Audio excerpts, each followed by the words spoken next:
وعلى آله وصحبه أجمعين وبعد. قال المصنف رحمه الله تعالى ونفعنا الله به وبعلومه في الدارين آمين. Telah berkata Imam Al-Allamah Syekh Abdul Qadir Al-Jilani, semoga Allah Ta'ala merahmatinya dan kita mendapat manfaat serta barakah ilmunya. Telah berkata Sidi Jailani radhiyallahu ta'ala anhu lagi, kaum khusus ini adalah pengganti para Nabi. Maka terimalah daripada mereka apa yang disuruh kamu, kerana mereka menyuruh kamu dengan perintah Allah Azza wa Jalla dan perintah Rasulnya. Dan mereka juga melarang kamu dengan larangan Allah dan Rasulnya. Disuruh mereka berbicara, sebab itulah mereka berbicara. Pendek kata, mereka memberi dan mengambil. Mereka tiada bergerak satu gerakan bukan dengan kemahuan tabiat mereka dan tuntutan jiwa mereka sendiri. Mereka tiada tunduk dan patuh dalam agama Allah dengan kehendak nafsu mereka sendiri. Mereka seterusnya mengikuti jejak langkah Rasulullah sallallahu alaihi wasallam. Dalam kata bicaranya dan perbuatannya pun begitu juga. Dengarlah apa yang difirmankan oleh Allah. Wa ma ataakumur rasulu fakhuduhu wa ma nahakum anhu fantahu. Dan apa yang diberikan kamu oleh Rasul, maka terimalah dia, dan apa yang dilarangnya maka berhentilah daripadanya. Surah Al-Hashr, bukannya Al-Hijr, Al-Hashr, ayat ke-7 di surah yang ke-59, juzuk yang ke-28, surah Al-Hashr. Ikutilah jejak langkah Nabi sallallahu alaihi wasallam supaya dipimpinnya kamu kepada pengutusnya. Bila mana kamu dekat kepada Rasulullah sallallahu alaihi wasallam, nescaya kamu akan didekatkan kepada Tuhan Azza wa Jalla, sama seperti kaum khusus itu juga. Kemudian Allah akan mengeluarkan gelaran, salinan, pakaian, pengetuaan dan banyak lagi yang lain buat kamu ke atas manusia. Wahai orang munafik, kamu menyangka bahawa agama ini boleh dipermain-mainkan dan perkara ini sia-sia. Tiada kemuliaan bagi kamu dan tidak juga bagi syaitan-syaitan kamu, bagi teman taulang yang jahat seperti kamu. Ya Allah, ya Tuhanku, ampunilah daku dan mereka sekalian, dan bebaskan mereka dari sesatnya nifak dan rantainya syirik. Muslimin dan muslimat sedang penonton yang dirahmati Allah sekalian, di antara kaum khusus ataupun orang-orang yang diberikan kelebihan oleh Allah Subhanahu wa taala ialah para alim ulama. Dalam hadis Nabi sallallahu alaihi wasallam menyatakan, innal ulama'a warathatul anbiya. Wa fi riwayat Abu Dawud, innamal ulama'u warathatul anbiya. Dalam hadis yang dikeluarkan oleh Imam Ahmad dalam musnadnya, Nabi sallallahu alaihi wasallam bersabda, sesungguhnya ulama itu waris Nabi. Dan hadis yang dikeluarkan oleh Abu Dawud dalam sunannya, innama, bahawasanya para alim ulama itu ialah pewaris Nabi. Bila kita sebut waris Nabi, kata Imam Ibn Battal dalam Syarah Sahih Bukhari, dalam menceritakan tentang maksud wirathah, yakni pewarisan, iaitu pada dua perkara mereka mewarisi. Yang pertama dalam menyampaikan seluruh perintah Allah, menyebarkan agamanya sehingga agama Allah tertegak mengatasi agama yang lain. Maka ini para alim ulama, tugas mereka.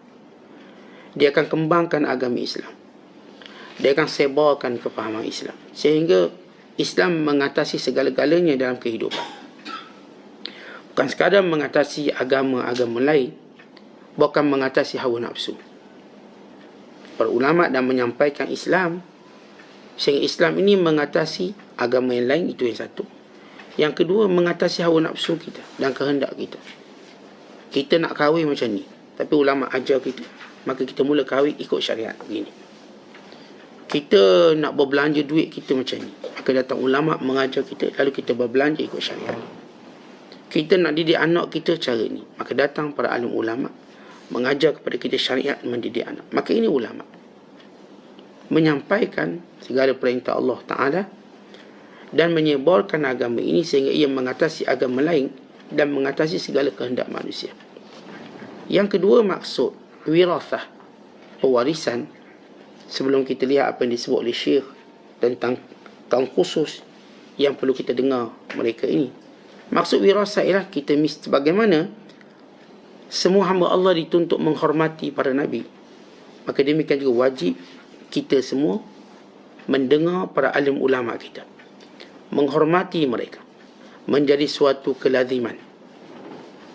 Sebab itulah kata Sayyidina Ali radhiyallahu ta'ala anhu, mahabbatul ulama dinun yudanu bihi. Mencintai para ulama ialah agama yang dengannya kita mendekatkan diri. Maksudnya bila kita sebut sembahyang ialah agama untuk dekatkan diri pada Allah. Puasa demikian juga, baca Quran demikian juga, zikir demikian juga, dan demikian juga kita mencintai ulama. Sama sebagaimana kita puasa, kita sembahyang, dia suruh ibadat, pahala, mendekatkan diri kita kepada Allah Subhanahu Wa Taala. Maka ini juga makna wirathah. Sebab Rasulullah SAW, bahkan para Rasul SAW, bila mereka berada di hadapan manusia, mereka berada dalam dua keadaan. Yang pertama, dalam diri mereka menyampaikan agama. Yang kedua, dalam tuntutan orang yang berada sekitar mereka, menghormati mereka, memuliakan mereka, dan mendengar setiap cakap mereka. Kalau sebagaimana disebut oleh Syekh Abdul Qadir Jilani, mereka tidak bercakap melainkan apa yang Allah perintah. Mereka tidak menyuruh, mereka tidak melarang, melainkan apa yang diperintah. Bukan perbuatan mereka ialah perbuatan yang mereka ambil daripada Nabi sallallahu alaihi wasallam. Mereka cakap apa yang Nabi cakap, dan mereka buat apa yang Nabi buat. Kerana itu Allah Ta'ala menyebut dalam surah Al-Hajj, juzuk yang ke-28 yang kita bacakan, yang disebut oleh Syekh Abdul Qadir di sini, iaitu wa ma atakumur rasulu fakhudhuhu wa ma nahakum anhu fantahu. Apa yang Rasulullah sallallahu alaihi wasallam perintah, ambil, dan apa yang Nabi larang, maka tinggal. Maka inilah dia kehidupan para alim ulama. Dalam diri mereka ialah perintah Allah dan perintah Rasul sallallahu alaihi wasallam. Dalam diri mereka ialah larangan Allah dan larangan Rasul sallallahu alaihi wasallam. Kerana itu wajib kita mengikuti para alim ulama. Apatah lagi keistimewaannya, kelebihan, kemuliaannya, bukan sekuduk dari sudut menjaga agama ini, menjaga warisan wahyu, bukan menjaga segala syiar agama. Bukan seluruh makhluk mendoakan keampunan kepada para alim ulama. Disebut dalam hadis, innal alim la yastaghfiru lahu man fis samawati wa man fil ard hatta al-hitan fil ma'. Sesungguhnya orang alim itu seluruh penduduk langit dan bumi memohon ampun kepadanya, sehingga ikan-ikan di laut, ikan-ikan dalam air, ikan dalam kolam ke, dalam sungai, dalam tasik, mereka ini berdoa kepada Allah supaya orang alim ini diampunkan dosa. Maka orang alim yang bagaimana? Yang sebahagian sifat ini disebut oleh Syekh Abdul Qadir. Mereka tegak berdiri dengan apa yang Allah perintahkan. Dan ini dimaksudkan dalam firman Allah Ta'ala, ثُمَّ أَوْرَثْنَا الْكِتَابَ الَّذِينَ اصْطَفَيْنَا مِنْ عِبَادِنَا. Kemudian kami wariskan wahyu yang kami turunkan itu kepada hamba-hamba yang kami pilih. Mula-mula Allah turunkan wahyu kepada nabi-nabi. Kemudian bila para nabi ini wafat, maka Allah wariskan wahyu yang diwahyukan pada para nabi kepada para alim ulama'nya. Kitab Taurat, bila Nabi Musa wafat, maka para alim ulama'nya. Kitab Injil juga begitu. Bila Nabi Isa AS diangkat oleh Allah, maka murid-muridnya, Hawariyun, mewarisinya. Dan demikian juga Al-Quran. Bila baginda sallallahu alaihi wasallam wafat, maka para sahabat, para tabi'in, para tabi'in, para ulama mewarisi setiap wahyu itu dan menjaga dan memeliharanya daripada dipinda, diubah atau ditafsirkan mengikut rasa manusia. Akhirnya kekal Al-Quran dengan penafsiran yang sebenar sampai hari kiamat. Al-Quran dengan maksud yang sebenar sampai hari kiamat. Tidak ada yang boleh meminda, mengubah. Maka Allah Ta'ala berikan peranan dan tugas ini kepada ulama. Tetapi syarat-syarat ulama ini disebut oleh Allah dalam banyak ayat untuk mewarisi para Nabi. Bila kita menyebut tentang apa yang disebut oleh Syekh Abdul Qadir Jilani, perbuatan mereka ialah perbuatan perintah Allah, dan larangan yang mereka sampaikan kepada kita memang larangan Allah dan Rasulnya. Perkataan mereka ialah perkataan Allah dan Rasulnya, dan demikian juga mereka melaksanakannya, mengamalkan dengan apa yang mereka katakan. Sebab itu Allah berfirman, wa iza akhadha Allahu mitsaqal ladzina utul kitab latubayyinunnahu lin-nasi wa la taktumunah. Ketika mana kami mengambil perjanjian kepada semua yang memegang kitab, kamu mesti dan wajib menyampaikan kepada manusia dengan jelas, sejelas-jelasnya, tanpa kamu menyembunyikannya walau sedikit. Allah mengambil perjanjian ini bukan sekadar kepada ahli kitab sebelum ini, bahkan kepada para ulama Islam, bahawa mereka la tubayyinunnahu linnas wa la taktumunah. Kerja mereka ialah tibyan, yang menjelaskan dan tidak menyembunyikan. Walaupun kadang-kadang apa yang mereka katakan ini mungkin pahit, kerana Allah Ta'ala berfirman kepada para rasul, demikian kepada para waris rasul alaihi salatu wassalam sepanjang zaman, termasuklah Nabi kita Muhammad sallallahu alaihi wasallam, wa anihkum bainahum bima anzalallah wa la tattabi' ahwa'ahum wahdharhum an yaftinuka an ba'di ma anzalallahu ilaik. Hendaklah kamu berhukum dengan apa yang Allah hukumkan, jangan ikut kehendak mereka, dan hati-hati jangan kamu terpedaya dengan permainan mereka, sehingga kamu cenderung untuk mengubah apa yang Allah Ta'ala wahyukan kepadamu. Artinya, ini tugas, ini peranan, dan juga ini yang perlu dilakukan oleh para alim ulama. Dan bila kita tahu inilah peranan ulama, dan ini kerja mereka, maka menjadi kewajiban kita untuk mendengar kata-kata mereka. Menjadi kewajiban kita untuk memuliakan mereka, untuk kita mencintai mereka. Bahkan mereka ialah ahli syafaat yang sebenar, disebut dalam athar, dan salah satunya diriwayatkan daripada Ibnu Abbas radhiyallahu taala anhuma. Nanti pada hari kiamat dikatakan kepada orang abid, abid ni ialah orang yang buat ibadat, udkhulil jannah, masuklah syurga, kerana kamu buat ibadat yang menjadi manfaat untuk kamu sendiri. Kamu buat ibadat, kamu buat ketaatan untuk diri kamu. Kata Allah Ta'ala pada mereka, ataupun kata para malaikat kepada mereka, fa innama kanat manfaatuka li nafsika. Ibadat yang kamu buat itu manfaat untuk diri kamu, maka masuk syurga. Tetapi bila sampai kepada orang alim dikatakan isfa' tu syafa' fa innama kanat manfa'uka linnas. Wahai orang alim, masuk syurga dan kamu beri syafaat, dan kamu diterima syafaat sebab ibadat kamu untuk orang ramai. Kalau kita, tuan-tuan, kita mengaji untuk kita, kita solat untuk kita, kita zikir untuk kita, kita sedekah untuk kita, manfaat. Tetapi para alim ulama, mereka hidup untuk kita. Mereka menyampaikan ilmu, mereka menerangkan ilmu, menjelaskan ilmu, membetulkan ibadat kita, memberikan keyakinan di saat kita datang was-was, keraguan. Mereka berikan ketenangan ketika mana kita datang keresahan, kegelisahan. Mereka beri kekuatan ketika mana kita rasa lemah. Bukan mereka memimpin kita melawan segala perkara yang melemahkan kita di dunia, hawa nafsu, syaitannya, dan lain-lain. Maka hidup mereka menjaga kita dan memberi manfaat kepada kita. Yang karang kitab, yang menyampaikan ceramah, sampaikan ceramah, manfaatnya umum. Kerana itu dikatakan nanti kepada orang alim ini, masuklah syurga, kemudian berilah syafaat. Maknanya ambil mana satu kamu nak suruh masuk syurga, pergi ambil. Artinya para alim ulama ni dia akan pilih mana orang dia akan masukkan dalam syurga. Sebab syafaat yang Allah izinkan dia. Setiap kali dia beri syafaat, maka dia diterima.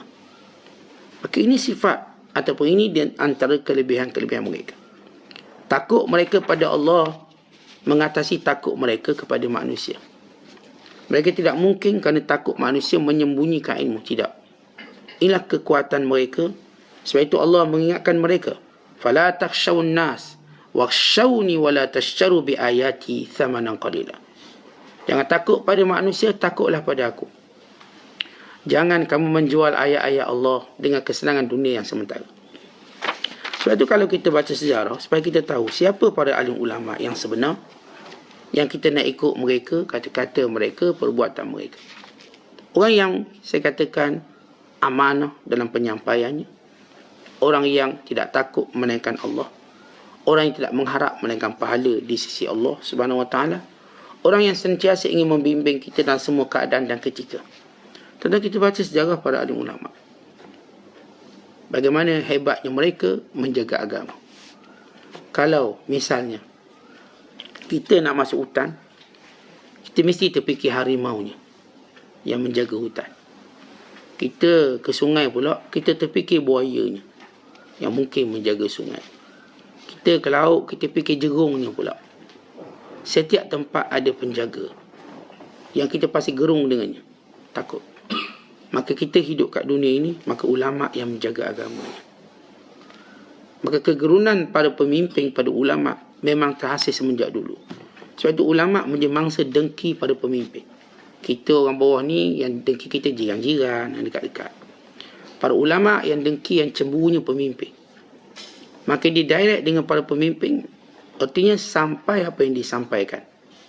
Maksudnya apa yang dibuat tadi sampai pada pemimpin, sehingga pemimpin dengan cepat mengenakan tindakan pada dia.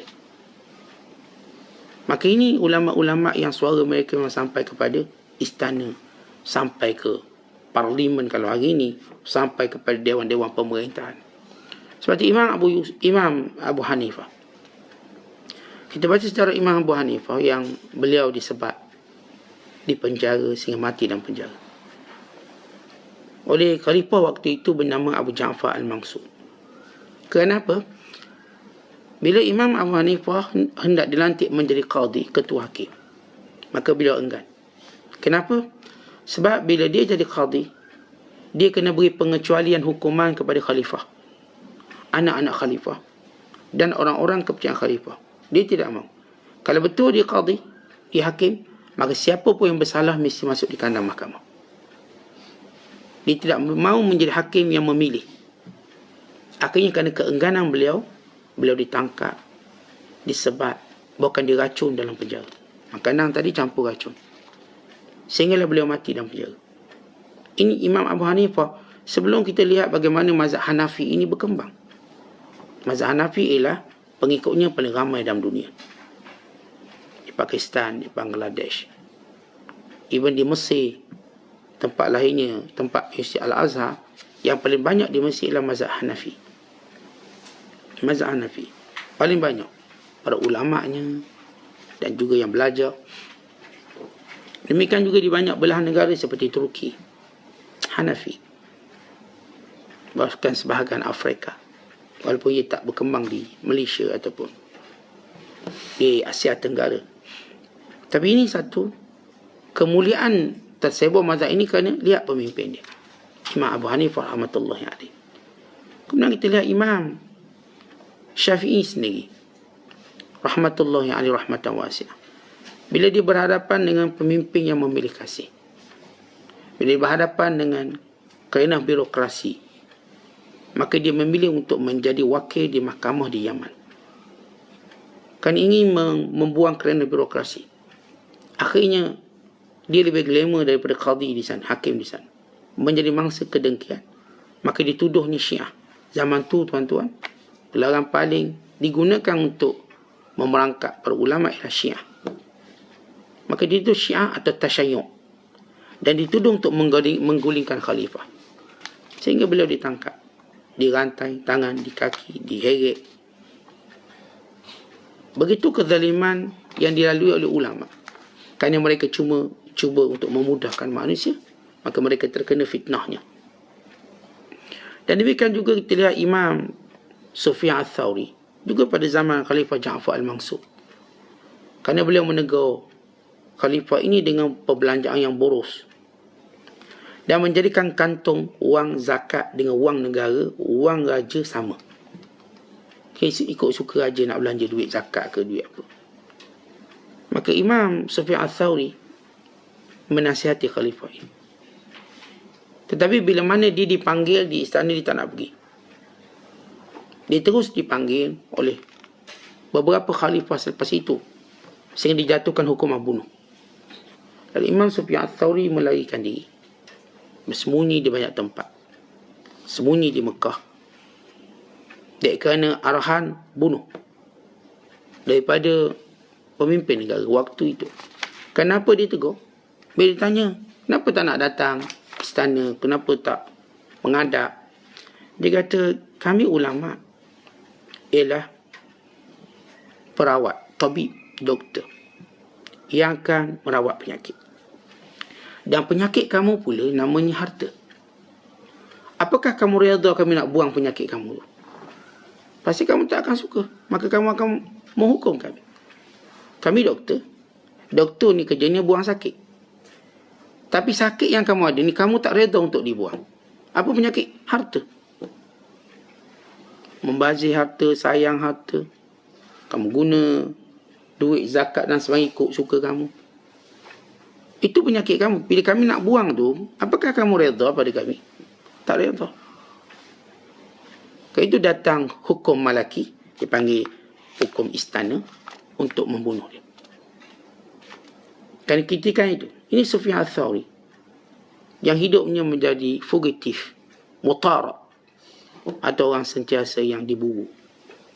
Diburu lagi sana, lagi sini. Itu kehidupan mereka sehingga nama beliau kekal, Sufyan Ats-Tsauri rahmatullahi alaihi.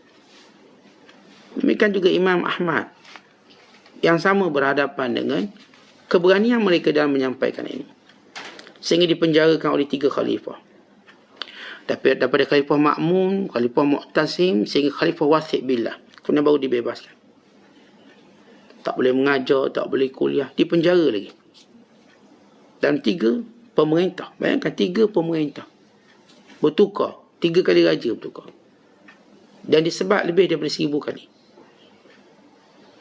Sekali sebat 100. Ulang sebat. Sampai sebatannya semua kata ulama ialah 1000 kali sebat. Kerana nak pertahankan kebenaran Al-Quran. Kena. Sebab khalifah waktu itu menganut faham yang sesat, Mu'tazilah. Sehingga dengan naiknya, dengan bebasnya beliau, maka berubah dasar kerajaan. Dan demikian juga Imam Malik bin Anas. Bila keluarkan fatwa yang tidak cocok dengan apa yang pemerintah nak, maka disebat sehingga patah tulang belakang. Penjara dan ya, kisah ini Imam Malik rahmatullah alaih. Tetapi ini Imam mazhab 4 kita. Bukan cerita selebriti berselfie, bukan jenis orang kata ada akaun IG, glamour dengan akaun Facebook, bukan. Dengan perjuangan.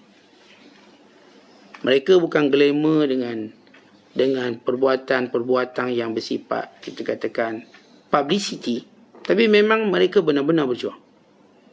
Maka Allah yang berikan publicity itu. Allah. Bukan manusia. Allah yang mengangkat. Maka para ulama seumpama ini sepanjang zaman ada. Mereka terus menyampaikan kebenaran. Mereka terus membuang penyakit-penyakit manusia. Walau dibenci. Dia kadang-kadang kalau kita tengok doktor, kita tengok orang tu ada sakit, dipotong kaki, dipotong. Penyakit dia macam tu, kena potong. Maka apakah orang benci doktor ini? Orang tak akan benci kalau orang tahu doktor ni buat kerja dia. Dia nak potong kaki ke, nak potong tangan ke, dia nak belah otak kita ke, dia nak belah dada kita, nak keluar jantung kita. Maka tak ada seorang pun kata doktor ni kejam kerana nak selamat nyawa kita. Para ulama juga begitu, dia nak selamat agama kita yang menjadi penilaian yang mulia di sisi Allah. Kadang-kadang kasarnya, kadang-kadang kerasnya, kadang-kadang perlu dibuat secara yang tertentu yang menjadikan setengah kejahilan orang membenci mereka. Maka ini para alim ulama. Sebab itu kata Syekh Abdul Qadir, bila kamu ikut ulama-ulama seumpama ini, yang ada sifat-sifat yang macam ni, yang membawa kamu untuk kenal kepada Nabi SAW, dan Nabi kamu pula bawa kamu kenal kepada Allah, Tentang kita nak kenal Allah, tak boleh direct lompat tanpa melalui perantaraan ni. Kita nak naik tingkat 2, mesti naik tangga. Kita tak pernah nampak tangga tu penting mungkin. Kita nampak tingkat 2 tu penting. Tapi ingat, penghubung kita antara tingkat pertama kedua ialah tangga. Nak tak nak, berpapah, berpimpin, bertongkat, maka kena naik tangga. Yang boleh berlari naik tangga, sila lari. Yang boleh berjalan laju, jalan laju. Tapi yang tak boleh berjalan, yang terpaksa mengesok, kamu mesti naik tangga. Kalau perlu dipapah, papah. Kalau perlu didukung, dukung. Kenapa? Mesti naik tangga itu untuk sampai tingkat kedua. Macam mana pun kamu kena buat. Maka, kita nak kenal Allah. Kita tak boleh kenal macam tu. Dan kita nak kenal Rasulullah SAW, tak mungkin kita dapat kenal macam tu. Kita mengenali mereka melalui para alim ulama. Maka para alim ulama pertama-tama mengenalkan kita. Mengenali kita untuk mencintai Allah dan Rasul. Melalui apa? Melalui kalam Rasul SAW. Melalui hadis-hadis Nabi. Sebab ulama tak ada reka perkataan dia, cakapan dia. Hadis-hadis ini disampaikan pada kita dengan jujur, dengan amanah, dengan sanak, dengan matan, sampai pada kita dengan terjemahan yang betul, dibawa nahasa dan diterjemahkan. Ya, kalau salah sila betulkan. Nak tunjuk amanah, mereka bawa hadis itu sendiri. Mereka tunjuk rujukan sumbernya di mana. Kalau kami salah, betulkan. Kemudian sehinggalah hamba ini mengenali Rasulullah dan kemudian mengenali Allah Subhanahu Wa Taala. Bila kenal Allah, maka Allah akan dekatkan kita dengan sedekat-dekatnya. Menjadikan kita seperti juga pada alim ulama tadi, menjadi kaum khusus. Dia gini tuan-tuan sekalian, kalau kita sebut VIP, VIP tu dia takkan datang seorang dia. Bersamanya driver dia, bersamanya bodyguardnya, bersamanya tukang masak dia, sekian-sekian. Orang ni akan sentiasa mendampingi VIP ni.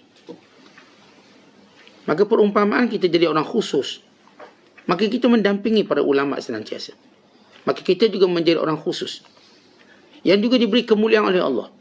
Tentu kalau kita sebut macam ni, orang tu kerjanya tukang kebun, tapi tukang kebun di istana. Tidakkah kita nampak dia ahli khusus? Dia ni memang kerja jaga, tapi jaga pintu istana.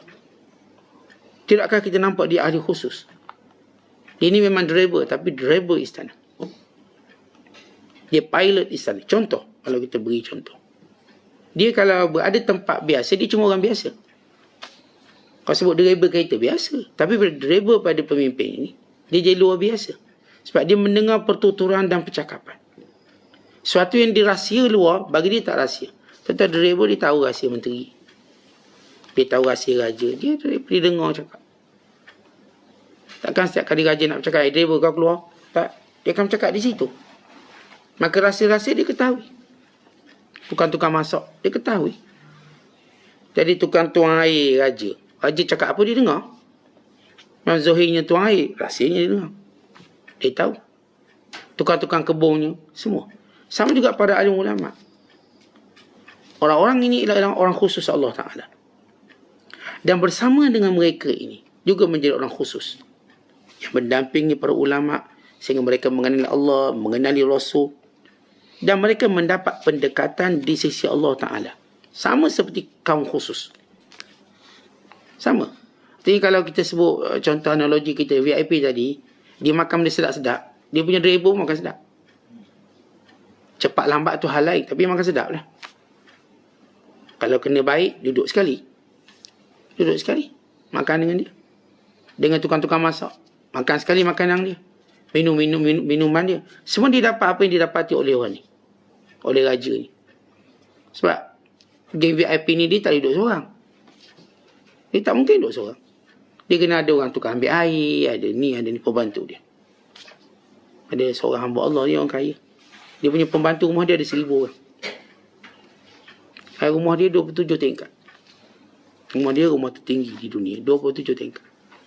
Pembantu semua ada 1,000 orang. Untuk buat tu, buat ni. Mereka sudah, kalau kira dia menjadi ahli khusus orang tu. Ahli VIP. Sebab, saya katakan orang VIP, dia tak hidup seorang. Maka demikian para alim ulama, dia tak akan hidup seorang. Kelilingnya ramai orang. yang akan mendapat manfaatnya dan menjadi juga ahli khusus seperti dia. Mendapat berita yang baik, mendapat pengkhabaran yang betul daripada sumber yang dekat ini. Sebelum orang lain tahu sumber, mereka tahu dulu. Mereka boleh tanya direct, mereka boleh berinteraksi direct. Maka mereka juga menjadi ahli khusus. Dan bila mereka menjadi ahli khusus, kata Syekh Abdul Qadir, maka Allah Ta'ala akan mengeluarkan gelarannya. Maka dia pun dapat gelaran. Dia pun mendapat kemuliaan. Dan diberikan pakaian. Maksud pakaian di sini agamanya makin kuat, makin indah.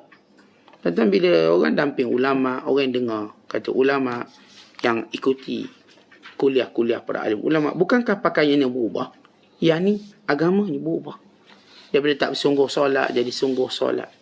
Daripada tak sungguh baca Quran, bersungguh baca Quran. Daripada tak bersungguh untuk sedekah, bersungguh bersedekah. Dia telah mengubah pakaian dia.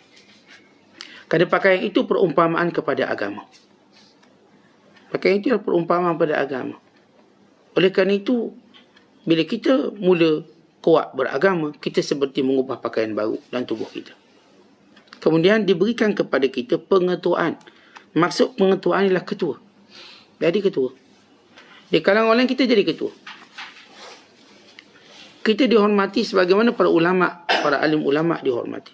Sebab itu kata Imam Syafi'i kepada Rabi', wahai Rabi', nanti semua orang datang bertemu dengan kamu. Sebelum Imam Syafi'i wafat pada tahun 204 Hijriah. Maka kalangan anak murid Rabi' ni pencatat dia. Pencatat. Dan bila dicatat, catatannya kuat. Ada beberapa ulama yang mencatat, yang duduk belajar Imam Syafi'i. Seperti Imam Waiti, Imam Al-Muzani, Imam Ar-Rabi'. Ya, Ar-Rabi' ni kalau seluruh kedudukan ilmu, dia jauh ketinggalan daripada Imam Waiti dan juga Imam Al-Muzani. Dia cuma menjadi juru tulis beliau dan menjadi khadam kepada Imam Syafi'i. Tetapi bila Imam Syafi'i nak meninggal dunia, sebagaimana disebut oleh Imam Jamaluddin Isnawi dalam Tabaqat Asy-Syafi'iyah, Imam Syafi'i berkata pada dia dengan firasat Imam Syafi'i, kamu nanti yang paling ramai datang jumpa di kalangan anak murid aku ialah kamu. Orang tak jumpa Imam Buaiti ramai, Imam Muzani ni dua ni alim besar, ataupun Imam Ibn Wahab. Tapi jumpa kamu ni Tok Bilal, ni penulis, kerana tulisan kamu tu, nota dia tu tepat, aspat. Akhirnya setiap hari bila wafat Imam Syafi'i, orang datang jumpa Ar-Rabi', sehingga Rabi' menjadi imam juga. Sebab setiap catatan kitab Imam Syafi'i ada di tangan Ar-Rabi'. Sebab dia catat. Tentu ada orang, Masya Allah, dia catat betul macam orang tu cakap. Ada orang catatkan nota-nota, dia campur faham dia sendiri, campur apa Ustaz cakap, dia pun sebut konstruksi. Ada yang dicatat dari mulut ke mulut, harfan biharfin.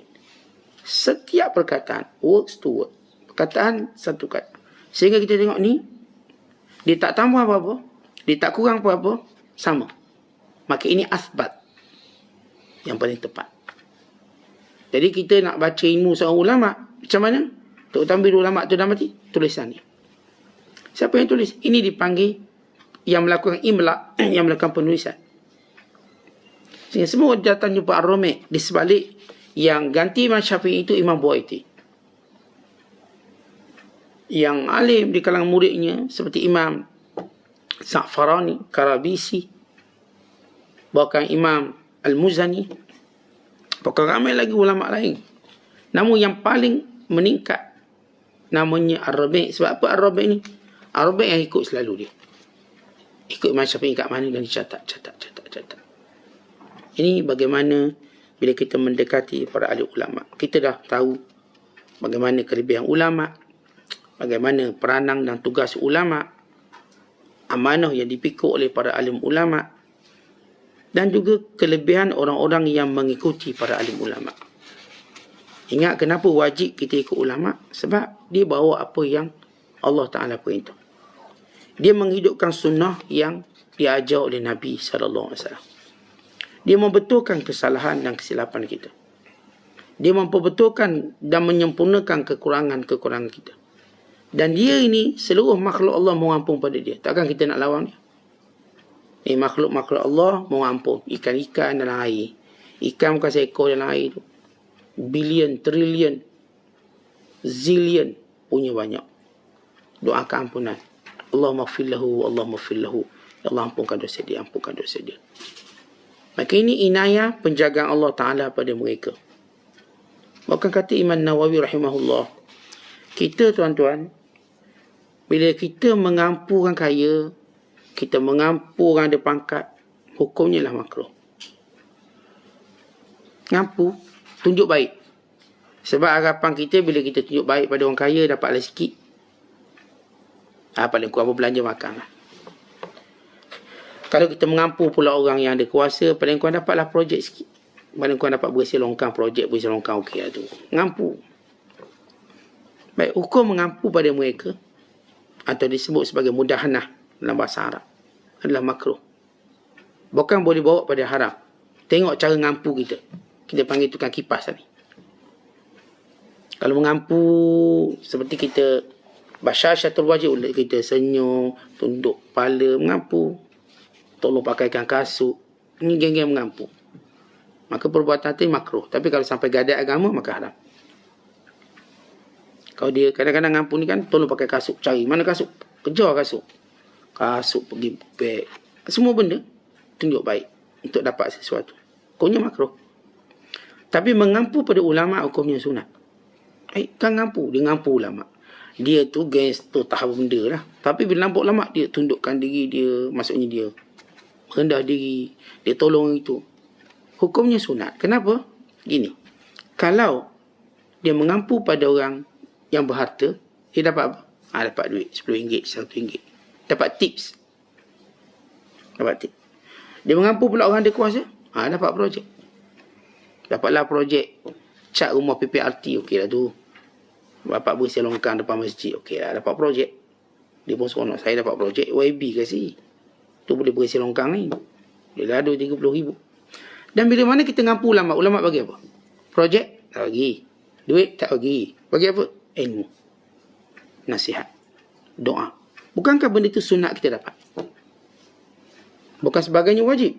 Kerana itu mengampu ulama hukumnya sunat. Tentang kita duk ngampu-ngampu dia, okey, saya akan bagi awak nasihat. Nasihatnya begini. Saya akan doakan awak. Doanya begini. Kerana itu mengampu ulama disunatkan. Ini bagi tahap orang-orang yang biasa. Tapi bagi orang yang main belajar, kita bukan mengampu lah. Kita benar-benar beriltizam. Iltizam artinya kita komitmen pada dia. Beri komitmen. Tentu bayangkan mengampu pun dapat pahala. Yang komitmen, yang mengampu-ngampu ni, mudah-mudah je dapat doa. Apa? Share doa, share. Biar projek berjaya. Dia berdoa. Ya Allah, berilah berjaya projek dia. Dan peliharilah dia pada azab api neraka. Ayat belakang tu, akhirnya dia takut rasuah tu. Mula bagus dah. Share doa lah biar projek saya berjaya. Okay. Saya doa. Ya Allah, berjayalah projek dia. Jelas dia orang kaya. Dan peliharilah dia pada azab api neraka. Takkan dia nak rasuah dengan azab neraka belakang. Okay, dia pun buat projek cara betul. Contoh doa-doanya. Sampai nasihat. Saya tahu nasihat isteri saya, nasihat anak-anak. Bawa jumpa anak-anak. Maka anak ni cinta pada ulama. Walaupun cara ayahnya mengampu, bawa anak, bawa isteri. Tapi akhirnya anak dia jadi pencinta ulama yang sebenar. Sebab kesudahan semua yang mengampu ulama, akhirnya diangkat mulia. Dan kesudahan yang mengampu raja dan mengampu orang kaya, mengampu pangkat, akhirnya hina. Jadi orang panggil apa? Pencacai. Tapi yang ngampu ulama, kesudahannya dia jadi orang mulia. Ngampu biasa, akhirnya bila dia mati, ulama bawa semua anak murid datang solat. Bukankah dia mulia? Ulama ni ingat, oh orang tu saya kenal dia tu. Kenal. Dia dah meninggal dunia. Tu didoakan. Jom kita solat jenazah. Penuh bawa, beribu anak murid bawa. Bawa habis ahli madrasah datang. Bukankah hebat orang ni? Kata dia mengaku ulama dia dapat kelebihan doa. Kadang-kadang kita tengok ada orang yang nampak brutal. Tapi bila dia mati ribuan yang datang. Kenapa? Bersamanya ulama. Bersamanya orang alim yang dikenalinya. Orang soleh. Yang dia mendampinginya secara mengampu je. Dia bukan betul mengampu ni. Pergi kuliah, waktu tertentu je, lepas tu tak pergi. Tapi bila jumpa, alasannya beribu. Syekh, nak pergi Syekh, tapi. Dia pandai mengampu. Tapi dia tetap dapat kebaikan. Terbayangkan yang saya katakan, mengampu dalam agama, dapat kebaikan seumpama ini. Apatah lagi yang memang betul-betul komitmen. Mendapat doa, mendapat keberkatan dan sebagainya. Bagi ini dimaksudkan oleh Syekh. Bila kamu mendampingi para alim ulama yang benar-benar, syaratnya ulama tadi yang benar-benar ikut jejak langkah Nabi SAW. Bukan semua ulama, bukan. Ulama-ulama yang benar-benar mendampingi Allah, mendampingi Nabi SAW, yang benar-benar melaksanakan amanah yang Allah Ta'ala perintahkan. Ini bukan jenis main-main, bukan kita sebut orang alim tiruan, bukan orang alim jadian, bukan orang alim pujian, tetapi orang alim yang bertakwa kepada Allah. Yang disebut oleh Allah Ta'ala dalam Al-Quran, innama yakhshallaha min ibadihil ulama, bahawasanya yang benar-benar takutkan aku di kalangan hamba-Ku ialah ulama. Dia ulama, sifat utama dia ada khasyatullah. Khasyatullah, takut dia pada Allah yang menghalang dia buat benda-benda haram. Semua benda-benda haram dia tak akan buat, sekecil-kecilnya atau sebesar-besarnya. Dia orang paling menjauhinya. Bukan menjauhi perkara-perkara makruhat. Yang makruh pun dia tak nak buat. Yang kata yang haram berdosa, yang makruh. Kau tahu sifat dia benci. Sebab itu bila mereka masuk masjid, mereka tahiyatul masjid, mereka tak nak turun duduk kerana makruh. Kerana itu mereka bila nak tidur, mereka berzikir pada Allah. Mereka tidak mau tidur dalam keadaan makruh, tidak berzikir pada Allah. Mereka bila mana makan, mereka hadamkan makanan dengan berzikir pada Allah. Ini semua perkara-perkara yang ramai orang terlepas pandang mereka lakukan. Sebab itu kita bila lihat kehidupan para ulama sebenar, banyak amalan-amalan kita compare dia, kita masih lagi jauh. Ditinggalkan kita jauh. Kerana pengetahuan yang mendahului kita. Mungkin dia buat dulu dah 20 tahun, kita baru nak buat hari ni. Dia dah buat 20 tahun lepas. Dia dah komitmen 20 tahun lepas, kita baru nak berjinak, baru tahu. Selama ni saya tak tahu, baru saya tahu. Maka bagaimana kita nak menandingi mereka dalam keadaan mereka mendahului kita? Kita tuan-tuan belum berkereta, dia dah 2 hari ke depan, agak-agak dan kerja. Kita nak pergi Kuala Lumpur dengan dia, naik kereta. Dia pergi hari Senin, kita pergi hari Khamis. Dan tak kerja dia, dekat Tok Sungai Besi. Agak-agak lah. Barangkali dia dah 5 kali sampai dah. Kita baru nak bertolak. Mana kekuatan dia? Ilmu dia. Pertama, dia ada takwa. Yang kedua, dia ada ilmu. Dan yang ketiga, sifat para ulama ini, dia ada sifat sayang pada manusia. Sifat sayang dia mengatakan kita, tuan-tuan, sayang bini kita je. Sayang anak-anak kita, saudara mara kita. Tak mungkin kita sayang semua orang. Orang tertentu lah. Tapi pada ulama Allah beri pada dia untuk sayang semua orang. Menyayangi. Kerana bila mereka membawa risalah dakwah ini, umpama mereka seperti penjual. Penjual ni dia sayang semua customer dia. Sebab semua customer dia buat duit. Maka dia senyum semua customer dia. Ini semua customer aku ni. Yang ni. Dia tak mungkin halau customer dia masuk kedai. Ini customer, untung saya. Demikian para ulama, dia tak akan halau kerana dia mencari keredaan Allah. Maka dia menyayangi semua manusia. Atas sayang dia, dia akan beri perkara paling berharga, itu nasihat. Dan di akhir zaman ini, ada benda yang paling payah kita akan dapat ialah nasihat. Paling payah. Kita mungkin boleh mudah dapat. Kita mudah dapat makanan, tak payah ke kedai datang ke rumah. Kita mudah untuk dapat barang keperluan, tak payah ke kedai-kedai lagi dah. Order macam tu. Kita nak beli semua perabot-perabot rumah pun dah tak payah pergi kedai perabot. Order je datang ke rumah. Tolong pasang siap. Zaman ini semua mudah, tapi nasihat tidak mudah untuk diterima. Kita nak terima nasihat paling payah. Walau kita tengok ramai pemberi nasihat, misalnya, tapi tidak ramai yang akan terima nasihat. Akhirnya yang memberi nasihat ini, Allah akan tapis siapa yang benar-benar ulama. Kalau mereka mula jemu, berhenti. Tak payah lagi lah beri nasihat, orang pun tak dengar. Sebab dia nampak nasihat ni macam bisnes. Maka Allah kekalkan para ulama yang mukhlisin, yang terus beri nasihat. Walaupun berada dengan cabaran-cabaran tersendiri, dia tak berhenti. Sampailah dia mati. Ini sifat mereka, iaitu tidak berhenti dalam menyampaikan dakwah kepada Allah. tak berhenti. Tidak berhenti hanya kerana kepentingannya terjejah atau sebagainya, tidak. Sebab agama ni dia bukan berbisnes dengan agama, tetapi dia melakukan tanggungjawab daripada agama. Tanggungjawabnya sama sebagaimana kita bernafas. Tak tahu apakah kita pernah satu ketika bosan bernafas. Hari ni saat saya tak nak nafas lah. Saya tak nak bernafas. Saya nak tahan je nafas. Bosan dah asyik bernafas je. Cuba. Seminit je mati kita. Tugas para ulama' sebagaimana nisbah kita, sebagaimana kita bernafas. Mereka tak akan berhenti, mereka mati. Dakwah mereka ialah nafas kita. Nafas. Yang selalu kita sedut dan kita hembus. Itu dakwah mereka. Waktu mereka muda, waktu mereka tua, tak ada beza. Waktu mereka sihat, waktu mereka sakit, tak ada beza. Waktu mereka dihalang, waktu mereka dilapangkan, tak ada beza. Waktu mereka buat di hadapan orang besar, di hadapan orang kecil, tak ada beza.